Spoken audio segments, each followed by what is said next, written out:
मेरा घर है क्या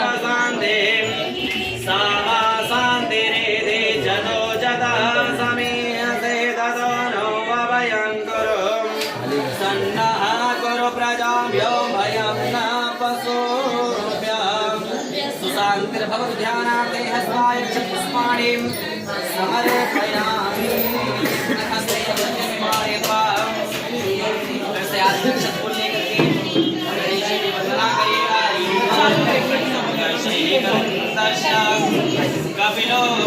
गजवर्णकं लंबोदरस्य विकटो विग्रहनाथो विनायकः दक्ष भालचन्द्रो गजाननः द्वादशैतानि नामानि यवने स्मृणुयात्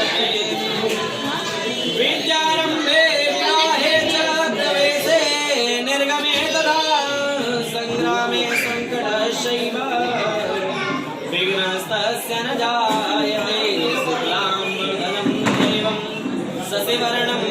चतुर्भुजं प्रसन्नवदनं ध्यायेत सर्वविघ्नोपशान्तये सुशान्तिर्भवतु गणपतये नमः ध्यानार्थे हस्ताय पुष्पाणि समर्पयामि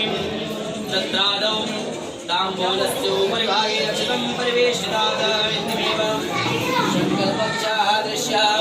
पुनराभ्युत्थाय पदमन्तगतः देवः